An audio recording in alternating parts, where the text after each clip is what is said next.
It was also during the Archaic period that Ephesus became a major center for the cult of Artemis, the Greek goddess of the hunt, childbirth, wild animals, and the wilderness.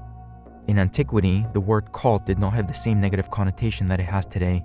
It simply meant the worship of a particular deity.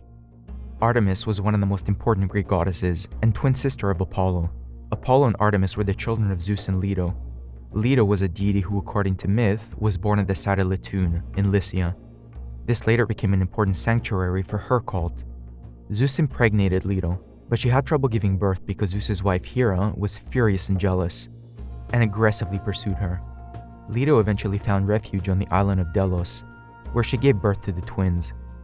Because of this, Delos became a key religious center for the worship of the twins, but the most important center for the worship of Apollo was at Delphi.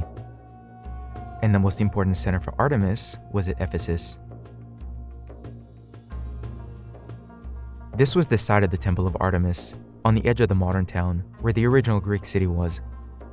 You can still see the outline of the temple, but almost nothing is left, apart from this lonely old column that's reconstructed from various column drums found on site. But when it existed, it was the largest temple in the Mediterranean, and one of the 7 ancient wonders of the world. There were 3 generations at the temple. This illustration represents the last and biggest one. To give you an idea of just how big it was, the Parthenon in Athens, which is a large temple, is 69 meters long and 31 meters wide.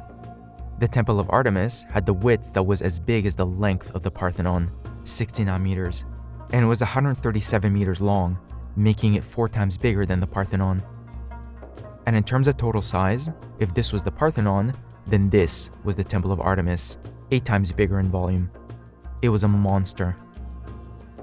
Its massive columns were made up of individual column drums stacked on top of each other, and reaching a height of 18 meters. When building the temple, they would have had to lift each column drum and fit them one by one to create a forest of marble columns, then top them off with massive Ionic capitals, the signature architectural feature of the Ionian cities. This decorative motif became so popular, it was adopted in the rest of the Greek world, and became part of the canon of Greek architecture. It was also adopted by the Romans, and is still used widely in modern neoclassical architecture, so it's the most lasting cultural legacy that the Ionian cities left us. These ones are actually from the Temple of Artemis, housed in the British Museum, which publishes their dimensions on their website. So I took this info, together with the density of marble, and calculated that each capital weighed between 10 and 12 tons. That's how much a semi-truck weighs.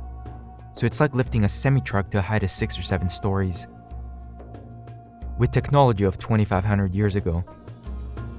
Just to blow your mind even further, Imperial Rome, with all its wealth and engineering mastery, never built a temple as big as the Temple of Artemis. It was an imperial-scale project achieved by a single city-state. That was Ephesus. The Artemis of Ephesus, by the way, was quite different than what we typically associate with a Greek goddess.